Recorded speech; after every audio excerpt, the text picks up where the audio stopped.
Hi viewers, మనం వచ్చేసి Telangana government first language చూస్తున్నాము తెలుగు. రథం అనేటువంటి 24వ లెసను రథం. గంధం, ఇది వచ్చేసి కాపీ రైటింగు. ధనం, సీతాఫలం. తర్వాత వచ్చేసి భజన. తర్వాత వచ్చేసి లాస్ట్ పేజీలో కొన్ని వాక్యాలు ఉన్నాయి, అవి రాస్తున్నాను చూడండి. అవి కాపీ రైటింగు. భవానీ 2వ తరగతి చదువుతున్నది.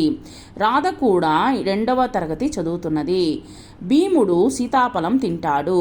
రాధ జామ పండు తింటున్నది. రాధ భవానీ రోజు ఆటలు ఆడుతారు, కథలు వింటారు. తర్వాత ఫస్ట్ లాంగ్వేజ్ రథం అనేటువంటిది ధ ప బ అనేటువంటి పదాలు మనము ఈ యొక్క లెసన్లో నేర్చుకోబోతున్నాము. ఇక్కడ వచ్చేసి కొన్ని వాక్యాలు అనేటువంటిది అండర్లైన్ చేయమన్నారు. రంగాపురం ఊరిలో రామాలయం ఉన్నది. శ్రీరామనవమి పండగ వచ్చింది. రాముని ఊరేగింపు కోసము రథాన్ని అలంకరించారు. రాముడిని సీతను రథం మీద ఉంచారు. సీతారాములకు పూలమాల వేశారు, గంధం పూశారు. ఇవి వచ్చేసి అండర్లైన్ చేసినటువంటివి మీ టెక్స్ట్ బుక్లోనే ఇచ్చున్నారు. తర్వాత వచ్చేసి సీతారాములకు పూలమాల వేశారు. తర్వాత వచ్చేసి రకరకాల ఫలాలు నివేదన చేశారు. ఊరిలోని వారందరూ వచ్చారు, భక్తితో భజనలు చేశారు. రాముని రథాన్ని ఊరంతా ఊరేగించారు. తర్వాత వచ్చేసి పాఠం బొమ్మలో ఏమేమి ఉన్నాయి, ఎవరెవరు ఏమేమి చేస్తున్నారు. పాఠం బొమ్మలో ఒక రథంలో వచ్చేసి సీతారాముల విగ్రహము ఉన్నది. కొందరు నాదస్వరము మేళము వాయిస్తున్నారు. స్త్రీలు పురుషులు చాలామంది ఉన్నారు. అక్కడ జనం బాగా ఎక్కువగా ఉన్నది. తర్వాత వచ్చేసి మీరు చూసినటువంటి గుడి గురించి చెప్పండి. నేను చూసినటువంటి గుడి శివాలయం. ఈ శివాలయం మా ఇంటి వెనక ఉన్నది. ఆ దేవాలయము ప్రాంగణములోనే కన్యకా పరమేశ్వరి, శ్రీరాముడు, సీతాదేవి, ఆంజనేయ స్వామి గుడి, శివాలయము, సాయిబాబా గుడి ఉన్నది. ఫలము అంటే పండు. మీ ఊరిలో దొరికేటువంటి పండ్ల పేర్లు చెప్పండి.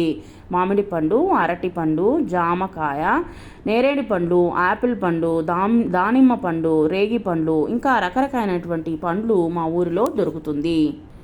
మీ ఊరిలో ఊరేగింపులు ఎప్పుడెప్పుడు చేస్తారు? మా ఊరిలో వినాయక చవితి, జాతర, ఉరుసు పండుగ రోజులు వచ్చేసి ఊరేగింపులు చేస్తారు. క్రింది వాక్యాలు వచ్చేసి పదాలు చదవండి, అవి ఎక్కడ ఉన్నవో వాటికి గీత గీయండి. మనము ఈ యొక్క లెసన్లోనే మనము గమనించండి. ఆ యొక్క అండర్లైన్ చేశాము ఆల్రెడీ. రథాన్ని అలంకరించారు. రంగాపురం ఊరిలో రామాలయం ఉన్నది. గంధం పూశారు. భక్తి భజనలు, రంగాపురం అనేటువంటి దానికి అండర్లైన్ చేశామన్నమాట. క్రింది వాక్యాల్లో ప బ అక్షరాలు ఉన్నటువంటి పదాలు గుర్తించండి. ఇప్పుడు చూడండి, రథం మీద ఊరేగించారు. భజన చేశారు. పళ్ళెంలో సీతాఫలాలు ఉన్నాయి. సో ఈ విధంగా మనం వచ్చేసి వాటిని గుర్తించాము, ఈ యొక్క అక్షరాలని. క్రింది బొమ్మలు చూడండి, పదాలు చదవండి.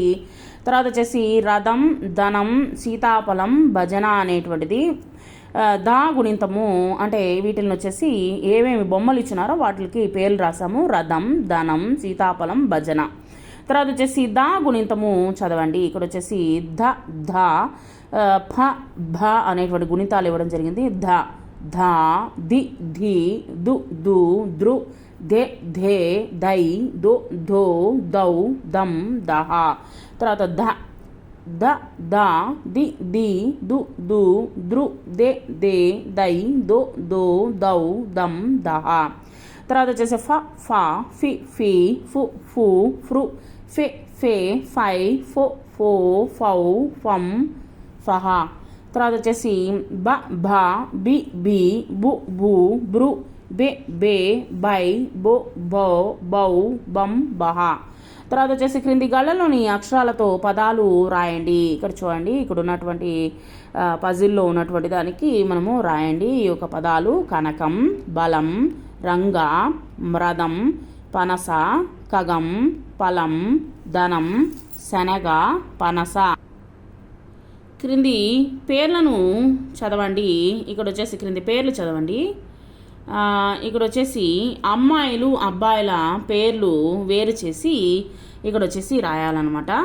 సో మధు, సారథి, మైథిలి, సాంబవి, తర్వాత వచ్చేసి సురేఖ, రాధ, వసుంధర, శోభ, భగవంతరావు, సుధా, భవానీ, ఖలీలు, కాజా, భారతి, ఫణికుమార్, దాసరథి అనేటువంటిది ఇవ్వడం జరిగింది. ఇక్కడ వచ్చేసి అమ్మాయిలు అబ్బాయిల పేర్లని విభజించి రాయాలన్నమాట. మైథిలి, శాంభవి, సురేఖ, రాధ, వసుంధర, శోభ, సుధా, భవానీ, భారతి.